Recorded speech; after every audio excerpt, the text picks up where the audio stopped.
जय हिंद दोस्तों, कैसे हैं आप सब। उम्मीद करता हूं कि आप सब बहुत ही बढ़िया होंगे।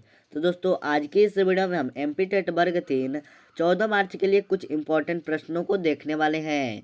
मैं जो प्रश्न बताने वाला हूं यहाँ से आपकी एक या दो प्रश्न आज 14 मार्च को एमपी टेट वर्ग 3 के एग्जाम में पूछे जाएंगे। तो चलिए वीडियो को स्टार्ट करते हैं। पहला प्रश्न है, चिंतन अनिवार्य रूप से कार्य है, तो संज्ञानात्मक गतिविधि यहाँ पर सही उत्तर हो जाएगा। अगला प्रश्न है, समाजीकरण की क्रिया में कितने चरण होते हैं। 3 चरण होते हैं। पहला चरण है समाज के नियमों को सीखना, दूसरा है समाज के नियमों के अनुरूप व्यवहार करना, तीसरा है सामाजिक अभिवर्तियों का विकास। अगला प्रश्न है, एक शिक्षक विद्यार्थियों में सामाजिक मूल्य को विकसित किस तरह से कर सकता है। तो एक शिक्षक आदर्श रूप से बर्ताव कर विद्यार्थियों में सामाजिक मूल्यों को विकसित कर सकता है। अगला प्रश्न है, बुद्धि का तरल मोजक मॉडल किसने दिया। तो कौटल ने दिया। अगला प्रश्न है, रॉबर्ट गेन के अनुसार बालक का अधिगम कब पूरा हो जाता है। तो 12 वर्ष के उपरांत पूरा हो जाता है। अगला प्रश्न है, बुद्धि का एकीकृत संरचना सिद्धांत किसने दिया। तो जेपी गिलफोर्ड ने दिया। अगला प्रश्न है, 140 से अधिक बुद्धि लंबी वाले बच्चों को किस श्रेणी में रखेंगे। तो प्रतिभाशाली में रखेंगे। अगला प्रश्न है, प्रतिस्थापन का सिद्धांत किस वैज्ञानिक ने दिया। तो गुथरी वैज्ञानिक ने दिया।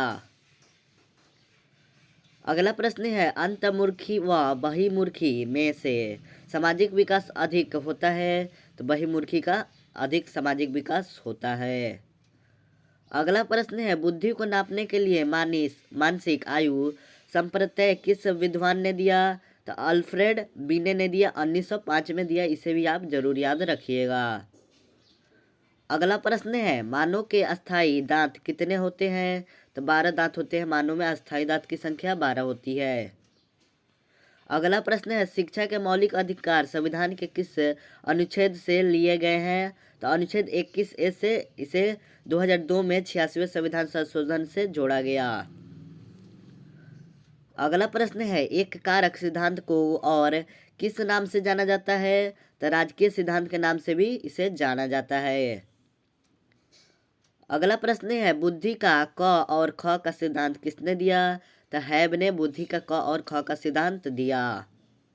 अगला प्रश्न है, अधिगम पूर्ण कब होगा। तो मानव व्यवहार में अस्थायी परिवर्तन हो जाए तो। अगला प्रश्न है, मानव के दूध के दांत कितने होते हैं। तो मानव में दूध के दांत 20 होते हैं। अगला प्रश्न है, शरीर में सबसे छोटी छोटी छोटी होगा यहाँ पर छोटी हड्डी का नाम क्या है। तो स्टेफिज होगा। अगला प्रश्न है, खेत में बिजुका का खड़ा करना एवं उसे देखकर पक्षियों को भगाना किस सिद्धांत पर कार्य करता है। तो शास्त्रीय अनुबंधन का सिद्धांत पर एक कार्य करता है। अगला प्रश्न है, ज्ञात से अज्ञात की ओर किस विधि में पढ़ते हैं। तो संश्लेषण विधि में इसे हम पढ़ते हैं। अगला प्रश्न है, रॉबर्ट गेने के अनुसार अधिगम का सबसे निम्न स्तर कौन सा है। तो संकेत अधिगम इसका सही उत्तर हो जाएगा। अगला प्रश्न है, विकास कभी ना समाप्त होने वाली प्रक्रिया है, यह विचार किससे संबंधित है। तो निरंतरता के सिद्धांत से संबंधित है। अगला प्रश्न है, डमरू पर बंदर का नाचना किस सिद्धांत पर कार्य करता है। शास्त्रीय अनुबंधन का सिद्धांत पर डमरू पर बंदर का नाचना काम करता है। अगला प्रश्न है, 18वीं शताब्दी में मनोवैज्ञानिक को क्या कहा जाता था। तो चेतना का विज्ञान यह विलियम जेम्स या बूट ने कहा। अगला प्रश्न है, संज्ञानात्मक सिद्धांत किसने दिया। तो वुर्नर ने संज्ञानात्मक सिद्धांत को दिया। अगला प्रश्न है, जीन पियाजे के अनुसार बुद्धि क्या है। तो वातावरण के साथ अनुकूल करने की प्रक्रिया है। फ्रेंड्स, वीडियो पसंद आई हो तो लाइक कमेंट शेयर सब्सक्राइब जरूर कर दीजिएगा और पास में ही एक बेल आइकन बनेगा उससे भी जरूर प्रेस कर दीजिएगा, क्योंकि इस चैनल पे एमपी टेट वर्ग 3 का 100% रियल एनालिसिस मिलता है। तो चलिए मिलते हैं नेक्स्ट वीडियो में, तब तक के लिए जय हिंद जय भारत।